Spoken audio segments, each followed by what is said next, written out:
Hey crafty friends, back again for another video. So today we're going to be using one of the Encore stamp sets and dies, and it's Merriest Trees. So we're going to do a Christmas card, and I'm going to use some different colours to what I normally tend to lean into, which is sort of either the red and green or sometimes pastels and stuff. So I've gone a little bit more regal this time. This is the Merriest Trees stamp set and dies. There's some great detail that you can do with these dies. I really loved them last year and I was delighted when they were carried over. But you can see here you've got different tops. You can layer these and so it looks 3D. But I'll show you what I'm going to do today. But this is the stamp set and dies we're going to use. Let me pop that away. So I'm going to bring in the stamp set and the dies. As you can see, they are well loved. It's a great stamp set. You can stamp this second generation and add the detail over the top. You can add ornaments. You've got different presents, and I really love the sentiments. I just think that this is by far one of my favourite Christmas sets, alongside the dies, which have sort of embossed details of the basket for the bottom, an additional star, and multiple dies for additional bits and pieces as well. I'm also going to be using, what is this one called? I really need to put labels on these. I think it's Fallen Snow embossing folder. I can't remember which one it's in. Let's have a look. I think it might be in the mini catalogue. Let's have a look. No, maybe it's in this one then. Trying to look whether I have done it well enough. Background stamps, tool storage, metallic ribbon embellishments, maybe. I think it's Fallen Snow or Falling Snow, maybe. Let's have a look at the back. Embossing folders. Page 129.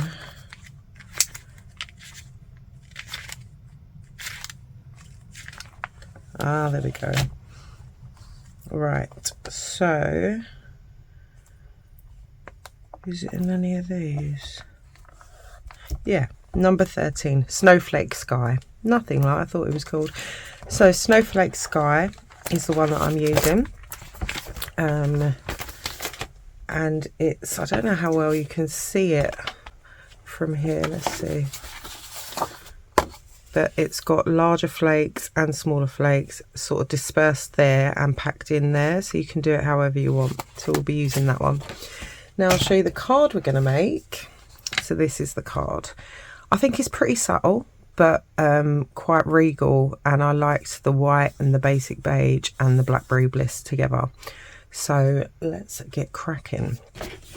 I've got a basic beige card base, which is 21 by 14.9, scored at 10.5. So we'll get that burnished. So that one is our base. Now for the Blackberry Bliss, I've got a piece of Blackberry Bliss cardstock, and this is 9.5 by 13.9, which just means it's given us a nice border, so we can still see the basic beige all the way around quite nicely. And I'm going to put this into the embossing folder. Now obviously you could decide whether you wanted it heavily falling at the top and dispersing at the bottom, or vice versa. I'm just going to put it in like that because I think it looks quite nice. And let's move some bits and pieces out of the way, and I'll bring in the machine. So this is a 3D embossing folder, which means we're going to use this with our number 1 plate, which is our thick base. We're going to put that there, and then we're going to use our number 4 speciality plate, and then we're just going to roll that through.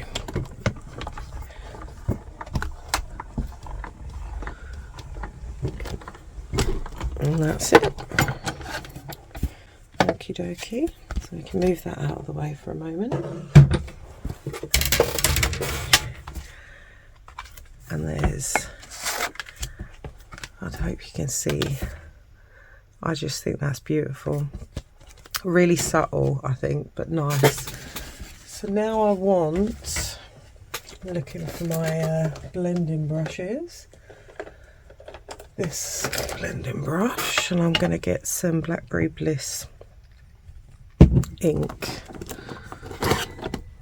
And I'm just going to darken up around the edges. I just think, and get it all over me at the same time, obviously.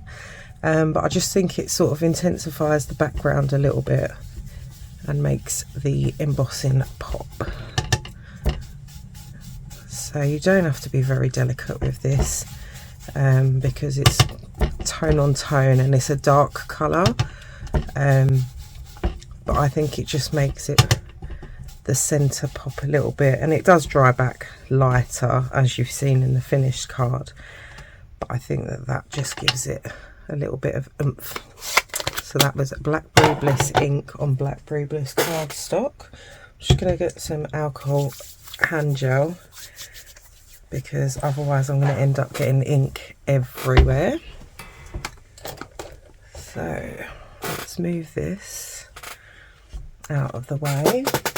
I'll get this cleaned up. Okay. So now we've got our base and we have our first layer. So we're going to need to cut some trees. I'm using, I think I used the largest tree. Let me just have a quick look at my sample again. Which is, yeah, I think it's the largest tree.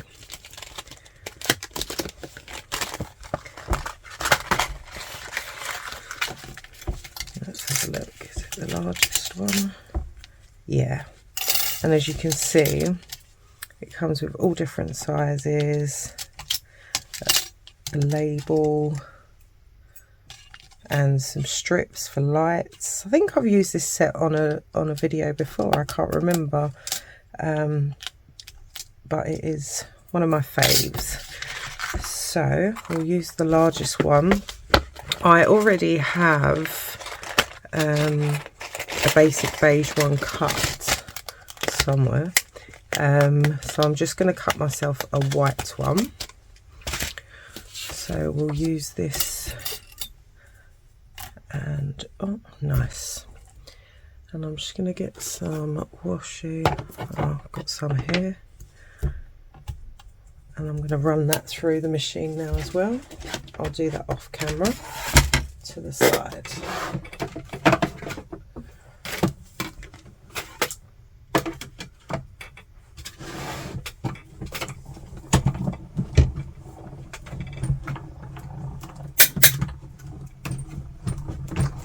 Alright, so there's our white Christmas tree, and I've got our basic beige one there. The basic beige trees were actually a leftover from another Christmas card that I made, and I used the aperture of the Christmas tree. So that was the last Christmas tree, and it had this cut out of basic beige, and I didn't use it, and I'd made quite a few, so I decided that I'd use it on another project, and that's what made me get to this stage. So I now want to stamp some detail in basic beige on our basic beige tree. And I'm going to use these little stars here on the background of our tree. Some of them will go off, some of them will be on the edge, but they're just going to be scattered. And that'll do us. So there's not a massive amount of stamping with this actually, but it all comes together nicely. And while I've got our stamp and our ink out, this is going to be the inside of our card. So this is a basic white layer. This is going to be the inside of our card, and this one is 9.5 by 13.9 as well. And I'm just going to add a little bit of decoration so that it all joins together. So that's that there. Okay, so now really, oh, and I've done the sentiment already. I made this smaller, narrower than the last one, only because this was the scrap that I cut off the end of a layer and it fitted, so I thought use it. So we've got our basic beige. We'll do our insert first. We'll put a bit of glue on the inside. It goes. So then it's the same size layer as the front Blackberry Bliss, which leaves a nice border all the way around. And if your trimmer leaves a little bit of a mark, my blade probably needs changing, if I'm being honest, but sometimes it does leave a little ridge. You just burnish that down and it'll be fine. Okay, and we're going to put our first front layer on. Now with embossed card, I always put a little bit extra liquid glue on there so that it's got a bit more oomph to hold on to it. Okay, make sure I've not got that all over me. Then what I did was I placed my tree, and then I sort of decided that I wanted this one offset a little bit so that we see both, but the white's just sort of like an offset one at the, slightly up and slightly left. So we'll stick this one down.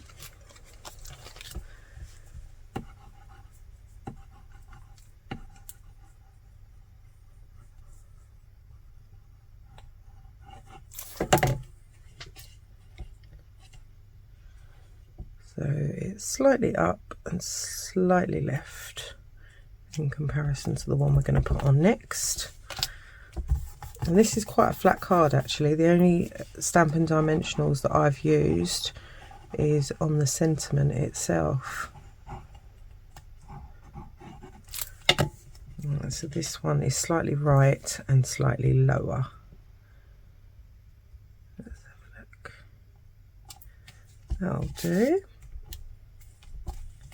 Maybe a little bit further that way because I don't want to see the tree behind it. There we go. All right, so now we've got our sentiment to go across the front, but we're going to add a little embellishment, which is the Simply Elegant trim. This is in the annual catalogue, and I just don't think you can go wrong with a bit of gold and silver ribbon, because you can use it on anything. Let's see if I can make that nearer the end. There we go. Now, I could spend ages faffing on ribbons, but essentially this is going to be going behind it. So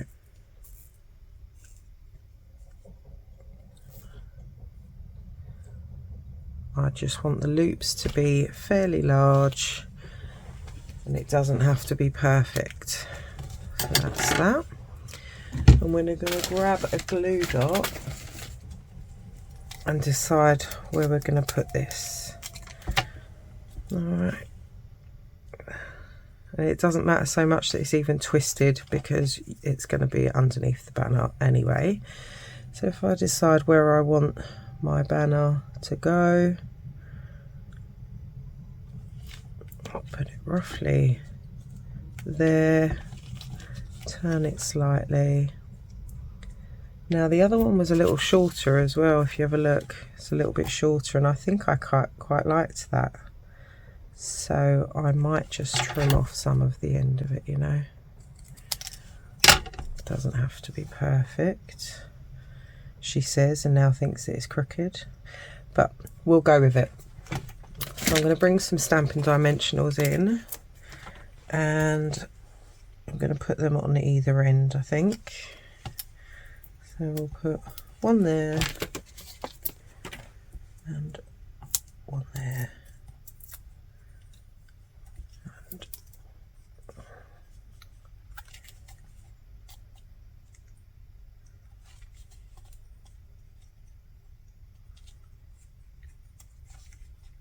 And I'm just trying to line that up with our edge of our layer there, and then we can trim this down to where we want it to be,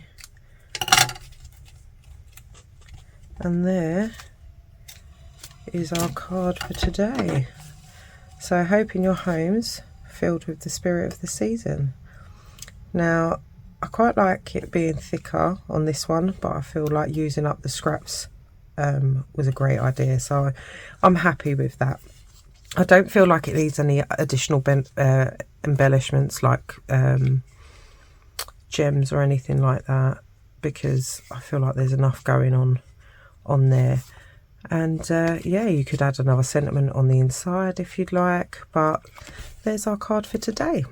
So I hope you have a great day, and I will be seeing you again next week. Take care. Bye bye.